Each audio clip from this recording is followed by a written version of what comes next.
Magandang gabi mula dito sa DOST Pag-asa. Narito ang latest weather update tungkol dito sa binabantayan nating bagyo na si Typhoon 1 ngayong Sabado, November 8, 2025.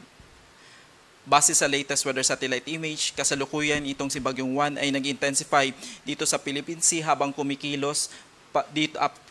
dito sa may eastern section ng Luzon na nagdadala ng kaulapan at mga pag-ulan dito sa may eastern section ng Visayas, dito sa ilang bahagi ng Luzon at dito sa ilang bahagi po ng Mindanao, habang northeast monsoon naman po ang kasalukuyang nakakapekto dito sa may extreme northern Luzon. So as of 3 p.m. kanina, ang sentro nitong si Typhoon 1 ay namataan sa layong 605 kilometers east of Catarman, Northern Samar na may maximum sustained winds na 150 kilometers per hour malapit sa sentro at gustiness na umaabot ng 185 kilometers per hour.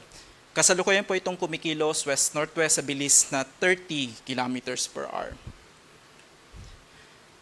Base po sa track and intensity forecast nitong bagyo, so kasalukuyan pong itong bagyo ay kumikilos pa northwest patungo dito sa may eastern section ng Luzon at inaasahan po natin na maglalandfall ito dito sa may southern portion ng Isabela at northern portion ng Aurora by tomorrow evening hanggang Monday morning at inaasahan na tatawid po ito dito sa may Cagayan Valley, dito sa Cordillera Administrative Region, dito sa may Ilocos Region at kasama po ang Central Luzon, palabas ng West Philippine Sea by Monday morning or afternoon bago po lumabas ng Philippine Area of Responsibility by Tuesday afternoon. Nakikitaan po ito ng slight chance na magkakaroon ng slightly shift pababa ng itong track kaya maaari pong magkaroon ng direct hit or maglandfall ito dito sa may Catanduanes.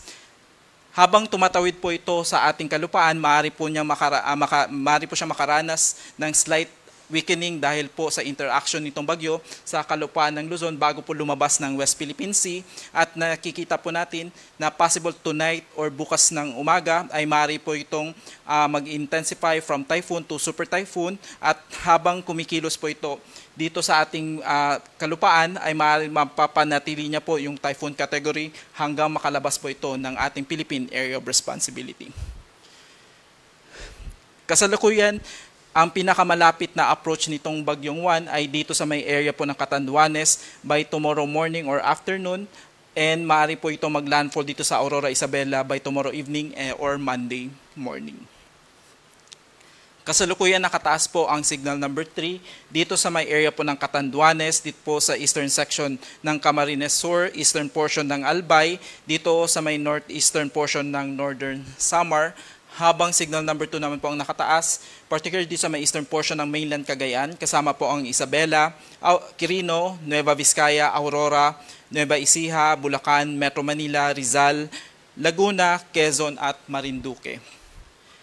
Signal number 2 pa rin po ang nakataas sa may Camarines Sur, rest of Camarines Norte, rest of Camarines Sur, rest of Albay, rest of Sorsogon, Burias and Ticao Islands, rest of Northern Samar, Northern Samar dito sa may northern portion ng Eastern Samar.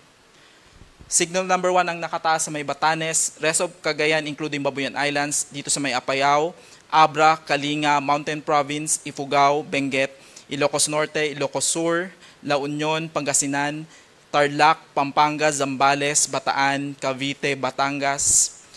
Dito din po nakataas ang signal number 1 sa rest of Masbate, Romblon, Oriental Mindoro, Occidental Mindoro kasama po ang Lubang Islands, Calamian Islands, Cuyo Islands, rest of Samar Province, rest of Eastern Samar, Biliran, Leyte, Southern Leyte, Bohol, Northern and Central portion ng Cebu kasama po ang Bantayan Islands at Camotes Islands, northern portion ng Negros Occidental at northern portion ng Negros Oriental.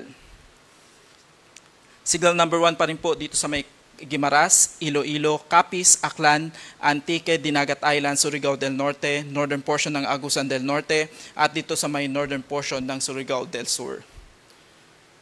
Kasalukuyan, ang pinakamataas na maaari pong wind signal na maaari pong itaas sa buong bansa ay signal number 5 once naging super typhoon itong binabantayan nating bagyo. At dahil po sa epekto ni Juan ay maaari po itong magdala ng gusty condition na maaari pong umabot sa storm to gale force wind strength, lalo na po sa mga areas na hindi po kasama sa wind signal. Ngayong araw at bukas, November 9, dito sa Palawan, Visayas at Mindanao,